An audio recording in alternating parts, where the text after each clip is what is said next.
UP के बहाने देश में हिंसा भड़काने की साजिश रची जा रही है। विपक्षी दलों का यह आरोप है, दोबारा सर्वे करने के लिए आपकी टीम क्यों पहुंच गई मस्जिद में, ये भी सवाल पूछे जा रहे हैं। और समाजवादी पार्टी के मुखिया का कहना है कि चुनावी धांधली से ध्यान हटाने के लिए, भटकाने के लिए आप लोगों की ओर से संभल में इस तरह की स्थिति उत्पन्न की गई है।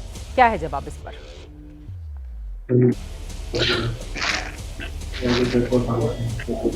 चित्रा जी, मुझे आपकी आवाज नहीं आ रही है। एक बार, मुझे लगता है कुछ टेक्निकल एरर है। साजिश के पीछे का सच क्या है? विपक्षी दल आप लोगों पर सवाल खड़े कर रहे हैं, इतनी जल्दबाजी में सर्वे क्यों करवाया गया? हाँ, मुझे आ रही है। चले, मैं जाऊंगी शलभ जी के पास। आवाज नहीं जा रही है, उसके पहले मैं बाकी लोगों के पास जाते हुए अब सीधे मनोज सिंह काका जी, आप लोगों को हर बात पे साजिश क्यों दिखाई देती है?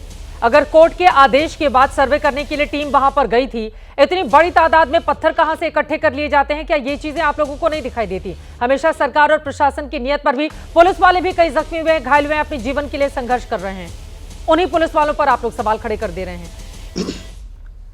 नहीं चित्रा, आपका सवाल बिल्कुल जायज है कि इतने पत्थर कहां से आ गए। जो सवालों का पत्थर आप हमारी तरफ और समाजवादी पार्टी की तरफ फेंक रही हैं, वही सवाल के पत्थर बेहतर होता कि योगी आदित्यनाथ की तरफ फेंका जाता कि इतने पत्थर कहां से आ गए। अगर इतने आतंकी और इतने फिरका परस्त लोग हमारे ही मुल्क में और उत्तर प्रदेश में कहां से आ जा रहे हैं, और योगी आदित्यनाथ से सवाल किए जाना चाहिए कि क्या योगी आदित्यनाथ, जिस तरह हमसे सवाल किया गया कि क्या हमारे सांसद का वहां हाथ है, यह सवाल किया जाना चाहिए कि क्या योगी आदित्यनाथ उत्तर प्रदेश की कानून व्यवस्था दुरुस्त करने में, उसको संभालने में फेल हैं? हाँ, फेल हैं। जिस योगी आदित्यनाथ की पुलिस लोगों को मतदान करने से रोकने के लिए पिस्तौल चलाती हो, गोली चलाती हो, उसी योगी आदित्यनाथ की पुलिस ने अब लोगों पे गोली इसलिए चला रही है क्योंकि योगी आदित्यनाथ की जो यूएसपी है वो हम आप सभी जानते हैं।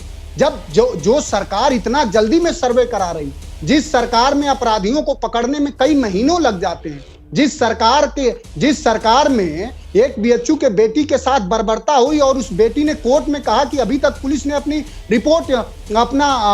रिपोर्ट नहीं फाइल की, जिसके वजह से उसे न्याय नहीं मिल रहा, वो सरकार में धार्मिक मामलों पर इतनी जल्दीबाजी क्यों हो जाती? वो एक जो लाइन है ना कि उस हिटलरी गुमान पर सभी रहे हैं तू, और जिसमें शासन की कहानी हो गई है बंदूक। तो ये जो हिटलरी गुमान है और जो बंदूक के सहारे योगी आदित्यनाथ अपने बंदूक और अपने सामंती घमंड पर और अपने सामंती जो उनका संस्कार है उसके सहारे उत्तर प्रदेश को चलाना चाह रहे हैं। मैं आपसे जानना चाह रहा हूं कि जिन 4 लोगों की जान गई है, जिन 4 युवाओं की जान गई है, योगी आदित्यनाथ से सवाल है कि किसी भी मुल्क में, किसी भी राज्य में, किसी भी समाज में क्या किसने तस्वीरें नहीं देखी कि उनके पुलिस अफसर कह रहे थे कि चलाओ चलाओ गोली, और 4-4 लोगों की हत्या हो गई? और सीएमओ आपका है, रिपोर्ट आपकी है, अखबार आपका है, आप जो चाहो वो रिपोर्ट निकाल दो। जान गई है, ये बातें कही जा रही हैं पोस्टमार्टम रिपोर्ट में। मैं शलभ मणि त्रिपाठी के पास ये सवाल लेकर जाऊंगी, जो सवाल आपने पूछा है मनोज काका जी, मैं वो सवाल लेकर जाऊंगी। मेरा ये सवाल है कि इतनी बड़ी तादाद में पत्थर कहां से आ जाते हैं? ये बड़ा, इसको लेकर भी तो सवाल पूछे जाने चाहिए। इतनी बड़ी भीड़ किसके उकसावे की बात वहां पर पहुंचती है? सर्वे ही तो करने के लिए गई हुई थी टीम वहां पर, वो कोर्ट के ऑर्डर का पालन कर रही थी, वो फॉलो कर रही थी उसको। पुलिस वालों के ऊपर पत्थरबाजी की गई है, वर्दीधारियों के ऊपर पत्थरबाजी करने की हिम्मत, हिमाकत कहां से आती है? आप समझ रहे हैं इस बात को? कोई यूनिफॉर्म में जाकर वहां पर सर्वे करने के लिए जाता है, सर्वे करने के लिए जाता है। मनोज सिंह काका जी, जवाब ही ले रही हूं आपसे, जवाब ही ले रही हूं आपसे। आप देख रहे हैं तस्वीरों में, जरा फुल फ्रेम तस्वीरें दिखाइए। ये संभल की तस्वीरें हो सकती है क्या? इस देश का, एक प्रदेश का, एक शहर का क्या हाल बनाकर रखा? इतने पत्थर कहां से आते हैं? और सरकार से भी यह सवाल है कि आपकी लोकल इंटेलिजेंस यूनिट वहां पर क्या करती है, जिसको पता नहीं चलता है? इतनी बड़ी तादाद में वहां पर पत्थर इकट्ठे करके रखे जाते हैं, सुरक्षा बलों को आप वहां पर भेजते हैं, उनके ऊपर पत्थरबाजी शुरू हो जाती है, जान के लाले पड़ जाते हैं, वहां पर बचाने के लिए पुलिस वालों को अपनी सुरक्षा करने के लिए वहां से हटना पड़ता है। क्या ये एक शहर की तस्वीर रहेगी? संभल में कोर्ट का आदेश था मनोज सिंह काका जी, कोर्ट के आदेश के बाद वहां पर टीम पहुंची थी, इस बात को क्यों भूल रहे हैं आप? कोर्ट का आदेश था। देखिए आपका सवाल बहुत समाचीन है और आपका सवाल बहुत जायज है कि कोर्ट का आदेश था। कतई कोर्ट का ये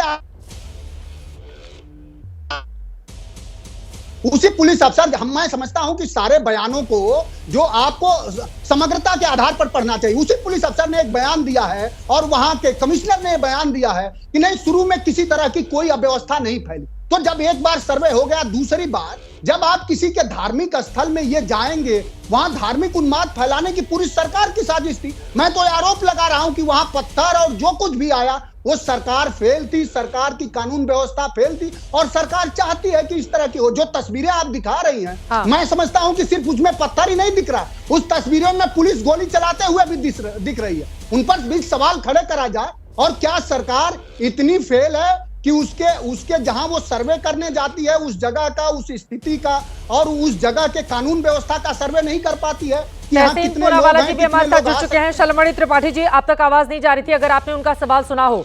वो पूछ रहे हैं आपकी लोकल इंटेलिजेंस यूनिट क्या कर रही थी अगर इतनी बड़ी तादाद में वहां पर पत्थर इकट्ठे कर लिए जाते हैं, और अभी कोर्ट का आदेश है और शाम होते होते टीम वहां पर पहुंच जाती है, फिर दोबारा जाकर सर्वे किया जाता है। वो कह रहे हैं इस साजिश में तो सरकार ही शामिल है, वो चाहती है इस तरह का माहौल बने। उनके आरोपों पर जवाब दीजिए आप। तो चित्रा जी, मैं तो बड़ा हतप्रभ कि ये वो पार्टी हैं जो संविधान की दुहाई देती हैं, कानून की दुहाई देती हैं। ऑनरेबल कोर्ट ने आदेश किया कि सर्वे किया जाए, और उसके बाद जब सर्वे टीम पहुंचती है तो उस पर भी इनको आपत्ति है। जो लोग संविधान की दुहाई देते हैं, जो लोग कानून की दुहाई देते हैं, और जब वहां पर टीम पहुंची सर्वे करने के लिए, किसने भड़काया, किसने भाषण दिया, किसने नफरती भाषण दिया? इनके सांसद, इनके विधायक, इनके लोगों ने वहां पे कहा कि इकट्ठे होकर जामा मस्जिद में खुदाई होने जा रही है। यानी कि सर्वे को लेकर जिस प्रकार की अफवाह ये फैला सकते थे, इन्होंने पूरी कोशिश की। वो तो पुलिस के लोगों ने बहुत धैर्य से परिचय लिया, प्रशासन ने बहुत धैर्य से काम लिया, बहुत ईमानदारी से, बहुत संघर्षपूर्ण तरीके से काम लिया, वरना इनकी पूरी कोशिश थी, इनके सांसद की, समाजवादी पार्टी के लोगों की, विपक्ष के लोगों की, कि किस प्रकार से बड़ा दंगा पूरे उत्तर प्रदेश में कराया जाए। पुलिस के लोगों पर गोलियां चलाई गई, पुलिस के लोगों पर उनको सीधे टारगेट करके फायर किया गया। और आप देखिए, आप कुछ वीडियो को देखिए, जितने हमलावर है, जितने पत्थरबाज हैं, सबके चेहरे पर मास्क लगा हुआ है, सबके चेहरे बंधे हुए हैं। उनमें एक ये कह रहा है कि हम तो सामान खरीदने जा रहे थे कि कल को कर्फ्यू लगेगा। ये तैयारी किसकी थी? शफीकुर रहमान बर्ग और समाजवादी पार्टी के लोगों ने जिस प्रकार से वहां पर पूरी की पूरी तैयारी कर रखी थी, जिस प्रकार से दंगा फैलाने का पूरा प्रयास था, उसमें पुलिस के लोगों ने, प्रशासन के लोगों ने अपनी जान पर खेलकर इस पूरे दंगे को बचाया है, उत्तर प्रदेश को बचाया है। मैं वहां की संभल की पुलिस को मैं इसके लिए साधुवाद देना चाहता हूं कि खुद पत्थर खाकर, खुद गोली खाकर जो न्यूनतम नुकसान हो सकता था उस पर जब भी मंदिर मस्जिद का कोई विवाद होता है शलमणि त्रिपाठी जी, उस समय अतिरिक्त संवेदनशीलता बरतनी पड़ती है सरकार को। यहां पर एआईएम के मुखिया असदुद्दीन ओवैसी की ओर से आरोप लगाए जा रहे हैं कि आप लोगों ने मस्जिद कमेटी को न जानकारी दी, न उन्हें विश्वास में लिया, और अचानक से ही टीम पहुंच जाती है और वहां पर सर्वे की शुरुआत कर दी जाती है। ये मंदिर मस्जिद कहीं तो जाकर थमेगा ना, इसको लेकर एक भरोसा पैदा, क्योंकि आप भी जानते हैं संभल जो है वो मुस्लिम बहुल इलाका है, बड़ी तादाद में लोग वहां पर रहते हैं। चाहे हिंदू धर्म के मंदिर की बात की जाए, मुस्लिम धर्म के मस्जिद की बात की जाए, दोनों ही मामला इतना ज्यादा संवेदनशील होता है कि सरकार को अतिरिक्त सतर्कता बरतनी पड़ती है। क्या यहां पर फेल हो गई सरकार, इस वजह से यह स्थिति वहां पर पनपी है? चित्रा जी, अगर सरकार तैयार नहीं रही होती, हमारे एलआईयू के लोग, हमारे इंटेलिजेंस इनपुट नहीं दिया था उन्होंने, और पुलिस के लोगों ने अपनी मजबूती से काम नहीं किया होता, तो समाजवादी पार्टी के जो नेता हैं, जो सांसद वहां पर है, इनके पार्टी के जो लोग हैं, उनकी तो पूरी कोशिश थी कि बड़ा दंगा करा दो, पूरे उत्तर प्रदेश में करा दो, संभल में करा दो। और मैं तो ये सुन रहा था कि ये कहते हैं कि साहब, आपने कहा कि वो एएमआईएम के लोग कह रहे हैं साहब कि उनको विश्वास में नहीं लिया गया। बाकायदे डिस्ट्रिक्ट मजिस्ट्रेट की तरफ से नोटिस गई, बाकायदे प्रशासन के लोग गए, सबकी जानकारी हुई, वहां पर कैमरे लगाए गए, सीसीटीवी लगाया गया। अब इसके बाद क्या जानकारी चाहिए? आपने एक बात कही चित्रा जी, मुस्लिम बाहुल इलाका है, तो क्या मुस्लिम बाहुल इलाके में बाबा साहब भीमराव अम्बेडकर जी का संविधान नहीं चलेगा क्या? मुस्लिम बाहुल इलाका हो या कोई बाहुल इलाका हो, माननीय मोदी जी और योगी जी की सरकार में कोई भी मुस्लिम बाहुल इलाका हो, कोई बाहुल इलाका हो, वहां पर बाबा साहब भीमराव अम्बेडकर जी का संविधान चलेगा। अगर ऑनरेबल कोर्ट ने कहा है कि सर्वे है, सर्वे करना है, तो सर्वे होगा। ये समाजवादी पार्टी की सरकार नहीं है कि ज्ञानवापी को लेकर जब सर्वे का ऑर्डर हुआ तब समाजवादी पार्टी की सरकार ने कहा कि नहीं साहब, दंगा हो जाएगा, यहाँ पर लॉ एंड ऑर्डर की समस्या आएगी, हम सर्वे नहीं होने देंगे। और क्यों सर्वे से डरते हैं, क्यों घबराते हैं? जब सर्वे हुआ तो बाबा विश्वनाथ निकले वहां से, तो इसीलिए घबरा रहे हैं। तो निकलने दीजिए, हिंदू मुस्लिम की बात ही नहीं है, मंदिर और मस्जिद की बात ही नहीं है, सच्चाई सामने तो आने दीजिए ना।